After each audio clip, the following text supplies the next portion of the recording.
오늘은 이제 기억하라라고 하는 말씀입니다. 디모데후서 2장 8절 말씀 같이 봉독하겠습니다. 내가 전한 복음대로 다윗의 씨로 죽은 자 가운데서 다시 살아나신 예수 그리스도를 기억하라. 아멘. 자, 일단 말씀을 전하기에 앞서서 부활절이 됐는데 이 부활절과 내가 어느 정도 연결되어 있는지 한번 점수를 한번 스스로 매겨보도록 하겠습니다.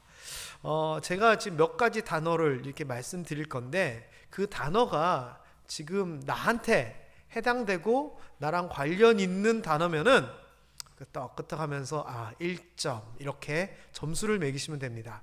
참고로 저는 여기 이제 6가지가 나오는데 6가지 다 여러분이 이거는 나랑 해당되는 단어야 하면서 6점, 그러니까 6점을 다 받으셨으면 좋겠습니다만 혹시나 우리가 사람인지라 빠지고 그럴 수도 있습니다. 그렇지만 옆에 보는 사람들이 많은 관계로 자기가 아니더라도 마치 그런 것처럼 끄떡끄떡 하시면 제가 이해해 드리도록 하겠습니다. 자, 첫 번째 단어. 나와 지금 이 단어가 부활절과 관련돼서 연관이 있다 생각하시는 분은 조용히 끄떡끄떡 하시는 겁니다. 첫 번째 단어는 기쁨. 네, 좀 과격하게 이르시는 분들은 오히려 의심살 수 있으니까 살짝 하세요. 두 번째 단어입니다. 영광. 부활절하면 영광하고 관련이 있을 수밖에 없죠. 세 번째, 이건 다 해당될 것 같아요. 쉬워요. 찬양. 그렇죠, 찬양. 그리고 네 번째는 감사. 그리고 다섯 번째는 내가 그러면 이렇게 해야 되겠네 하는 다짐. 그리고 부활에 대한 소망. 자, 6가지입니다. 저는 우리 모함의 모든 성도들이 6가지 다 1점씩 받아 6점인 줄 믿습니다. 아니어도 축복합니다. 자, 이 단어들이 참 중요한 단어인 것 같아요. 부활절에 이 단어들은 정말 우리의 단어가 되어야 돼요. 왜? 예수님께서 부활하신 그 의미를 알면 기뻐할 수밖에 없거든요. 그걸 하나님 앞에 예수님께 영광 돌릴 수밖에 없고, 그러려면 찬양해야지요. 그리고 감사해야죠. 그 다음에 그러면 이제 나도 좀 정신 차리고 잘 살아봐야 되겠다, 이런 다짐도 있어야 되겠고, 부활과 연관된 소망 분명히 있어야 됩니다. 이 6가지 단어 여러분에게 직접적으로 연관이 있었으면 좋겠습니다. 그렇게 될 때 무슨 일이 생기느냐, 그들의 부활절이 아니라 나의 부활절이 되는 겁니다. 이런 것들이 기뻐하지도 않고 소망도 없고 다짐도 없으면은 그래 교회 잘 다니는 저분들의 부활절이 되는데, 그러한 단어들이 개념들이 내 안에 있게 된다면 이 부활절은 나의 부활절입니다. 자, 옆에 분들에게 다시 한번 이야기합니다. 2024년 부활절은 나의 부활절입니다. 시작. 맞습니다. 부활절 예배 여러분이 주인공이 돼야 되고 나의 부활절이 돼야 됩니다. 자, 일단 본문을 좀 보겠는데요. 디모데 후서라고 하는 이 성경은 시기적으로 언제 쓰여졌냐면은 우리가 잘 아는 네로 황제, 로마의 네로 황제에 의해서 아주 극한의 폭정에 시달릴 때 사도 바울이 보낸 편지입니다.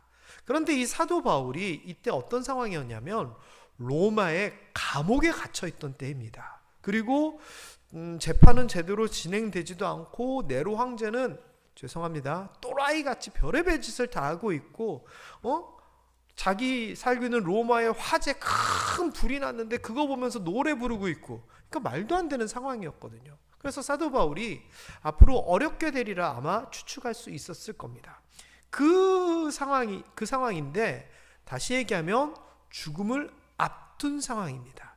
그래서 우리가 신약의 순서를 보면 마태마가 누가 요한 이렇게 쭉 돼 있는데 사실 이게요 먼저 쓰여진 순서상이 아닙니다. 사도 바울의 여러 서신서가 있지만 이 디모데 후서가 사도 바울의 맨 마지막 쓴 저술, 서신, 편지인 거죠.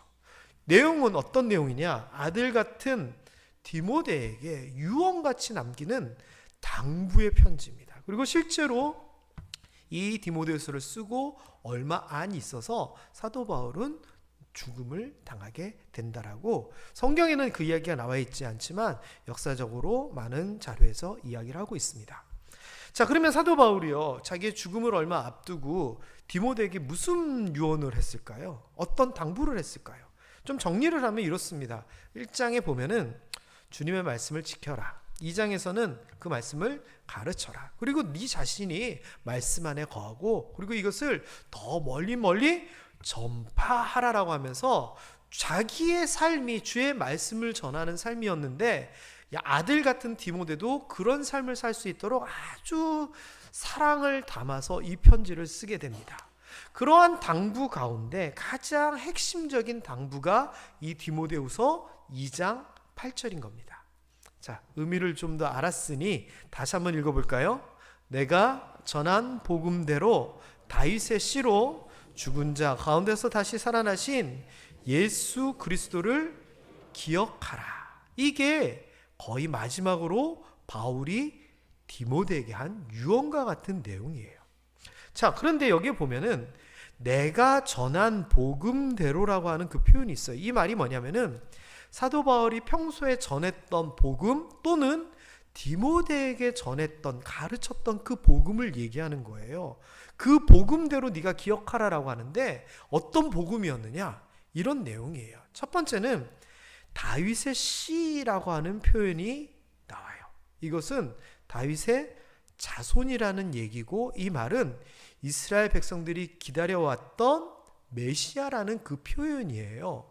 그리고 이 다윗이 씨라고 하는 이 표현은 구약에 있었던, 아브라함에게 있었던 그 약속, 더 앞으로 치면 하와에게 얘기하는 여인의 후손에 대한 약속, 그리고 좀 더 뒤로 보면은 다윗을 통하여 네 후손 가운데 왕이 나타날 것이다 라고 하는 이런 약속, 더 뒤로 보면은 이사야를 통해서 얘기한 그 메시아의 약속이 있었는데 그게 이루어졌다라고 하는 그 내용을 함축적으로 다윗의 씨로라고 담은 거예요. 그리고 이 말은 하나님께서 인류를 구원하기 위한 그 오랜 역사의 결과로서 다윗의 후손 예수 그리스도가 태어났다는 것을 표현하는 거죠. 그리고 두 번째로 보면은 이 복음의 내용이 뭐냐? 죽은 자라는 표현이에요. 죽은 자. 이 죽은 자, 어디에서 죽었다는 얘기죠? 예수 그리스도가 십자가에서 죽었다는 것을 얘기하는 거고요. 십자가에서 죽었다라고 하는 것은 이번 새벽에도 제가 한번 정리를 하고 수요일도 한번 정리를 했지만, 구약에서 말하는 대속 제물로서의 죽음을 이야기하는 거예요. 이 무슨 말이냐?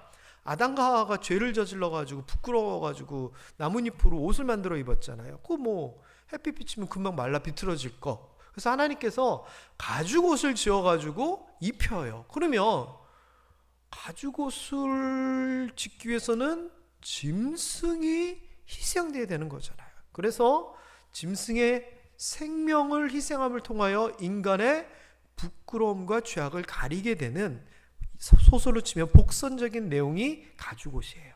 그리고 모세 시대에 10가지 애굽의 재앙, 마지막이 죽음의 신이 장자를 치는 그런 재앙이었잖아요. 이때도 죽음의 신이 그 집을 지나가게 하는 방법으로서 양을 잡아 그 피를 문설주 대문에다 바르는 것이었어요. 이 말은 나 살고자, 우리 가족 살고자 누구를 희생해요? 양을 희생해서 피를 통하여 죽음을 비껴간 거였고요. 그리고 구약에 나오는 속죄의 제물, 제사에 대한 이야기에서도 역시 소나 양을 잡아서 그 피로 우리의 죄를 대신 속했던 내용이에요. 이런 것들이 성경에서 얘기하는 하나님의 구원의 죄사함의 방식이었는데, 예수 그리스도가 십자가의 죽음으로 말미암아 이 일을 감당했다는 것을 그냥 한 단어로 죽은 자라고 이야기를 한 거예요. 그 다음에 세 번째 나오는 얘기가 그런 가운데서 다시 살아나셨다라고 이야기하는데, 이 살아나셨다라고 하는 것은 살아나셨겠지, 살아나셨을 거야, 살아나셨어야 돼 라고 하는 어떤 추측이나 희망이나 또는 불확실한 믿음이 아니라 확신에 찬 이 사도 바울의 간증이에요. 왜? 자기가 만났잖아요. 십자가에 못 박혀서 돌아가신 예수님께서 자기가 다메섹 도상을 가고 있을 때 사울아 사울아 누구십니까? 나는 네가 핍박하는 예수니라 만났잖아요. 그러니 이것은 사도 바울의 평생에 있어서 복음을 전할 때에 자기의 간증이 되었어요. 자, 이런 것들을 사도 바울이 여기저기에서 복음을 통하여 전하였고요. 또 디모데에게도 이것을 가르쳤던 거예요. 이게 복음인 거죠. 우리가 복음이라 그러면은 뭐를 얘기합니까? 바로 이걸 복음이라고 얘기하는 거예요. 자, 그런데 이 복음에 대하여 뭐라고 얘기하느냐? 내가 가르친 그거를 어떻게 하라? 기억하라라고 하는 거예요. 약속 가운데 죽으셨다가 살아나신 예수를 기억해. 이게 사도 바울의 마지막 당부인 거죠. 여러분, 이 기억이라고 하는 단어는요, 과거와 현재와 미래가 공존하는 단어예요. 왜냐하면 무네모니오라고 하는 단어거든요. 이 말은 과거를 회상하다라고 하는 의미예요. 근데 거기에서만 그치는 것이 아니라 과거를 회상을 해서 내 마음속에 새기라는 거예요. 그리고 이거를 날마다 연습해. 오늘도 내일도 연습해서 완전히 내 것으로 만드는 것이 무네모니오라고 하는 단어의 의미예요. 그래서 디모데에게 뭘 얘기하느냐? 네가 그것을 기억하고 내가 가르친 것을 기억하고 네 마음에 새기고 내일 되면 또 까먹고 흐려질지 모르니까 날마다 이것을 기억하라라고 당부한 거죠.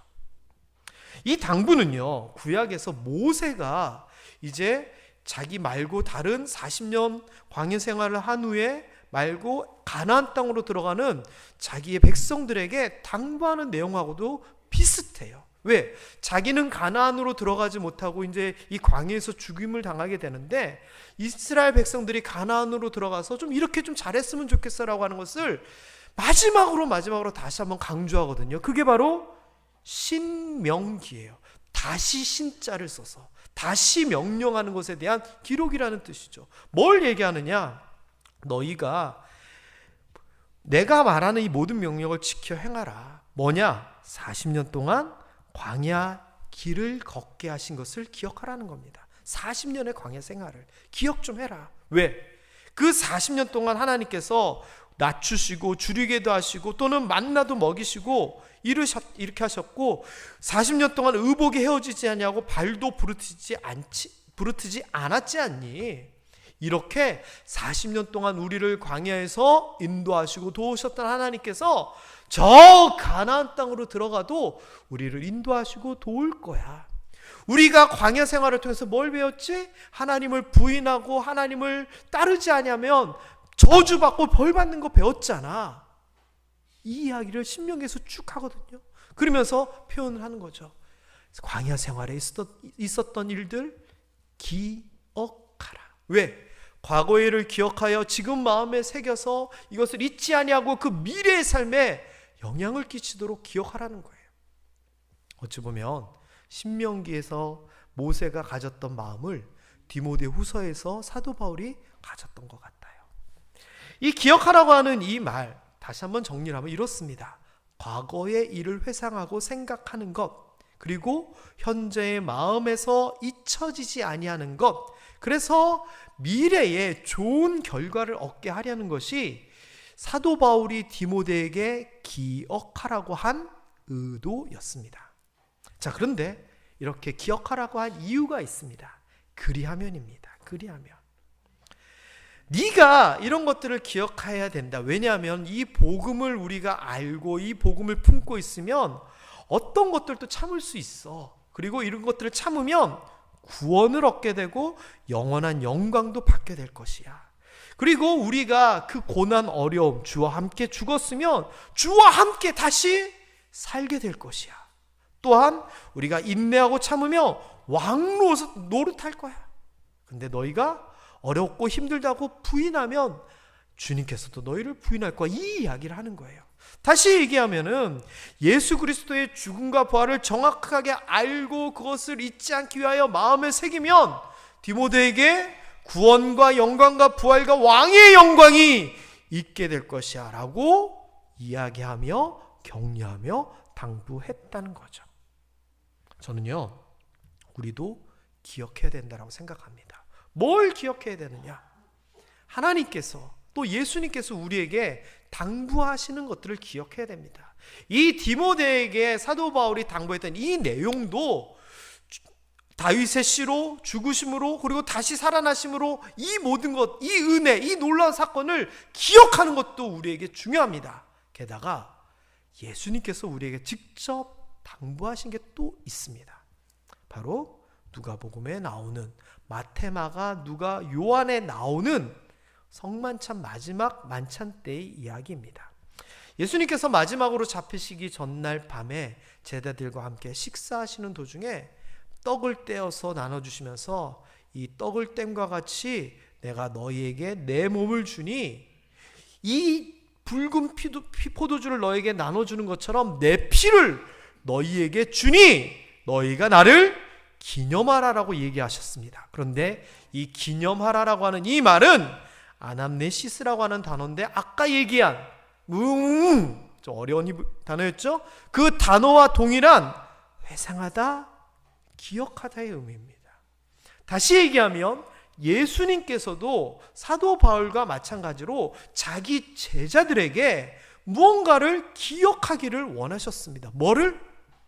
내가 너희를 위하여 몸을 내어주고 내가 너희를 위하여 피를 흘리노라. 이것을 기억하라는 겁니다. 여러분, 그러면 우리가 이거 기억하라고 했으니까 기억해야 돼요, 말아야 돼요? 자, 그런데 예수님께서 이렇게 기억하라 그러면서 또 뭐라고 얘기하셨냐면은 너희가 먹고 마실 때마다 이와 같이 나를 기념하라 그랬어요. 그러면 우리가 성찬식은 매주 해야 돼요? 1년에 2번만 해야 돼요? 먹을 때마다라 그러면 매주 해요? 몇 끼니마다 해요? 어떻게 돼? 우리 잘못하고 있는 거예요? 초대교회에서는요, 예배 때마다 이러한 성찬식을 했어요. 그런데 좀 지금은 이런 개념에서 조금 같은 맥락인데 달라요. 뭐냐? 먹고 마실 때마다가 아니라 예배 때마다인 거예요. 이게 무슨 말이냐면요, 원래 안식일은 토요일이에요. 토요일, 그들의 안식일은 토요일 저녁부터 가게 되는데 이 토요일이 안식일인데 나중에 초대교회에서는 모임 예배를 토요일에 하지 아니하고 일요일에 했어요. 왜 일요일에 했냐면은 중요한 이유가 부활 때문이에요. 금요일에 고난당하시고 토, 일, 주일에 부활하셨거든요. 그런데 기념하라고 하셨어요. 먹고 마실 때마다. 그래서 초대교회에서는 일요일이라고 불리는 이 주일에 예배를 드리고 예배가 끝나면 같이 식사를 하면서 이렇게 떡을 떼고 잔을 나누면서 기억하라 하신 그 기억을 주일 예배 때 했어요.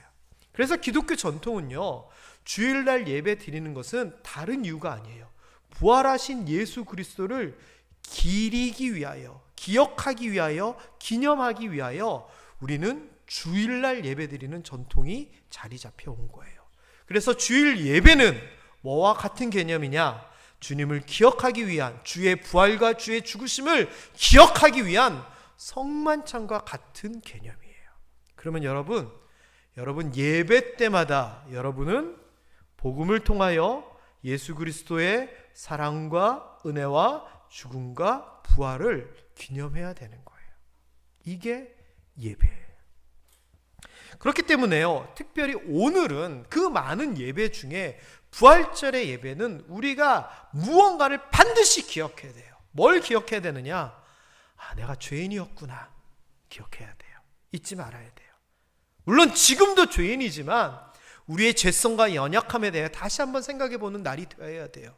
그리고 이 죄를 위하여, 나의 죄를 위하여 예수 그리스도께서 몸과 피를 십자가에 매달아서 찢고 흘리면서 우리를 위하여 돌아가셨구나라는 것을 생각해야 돼요.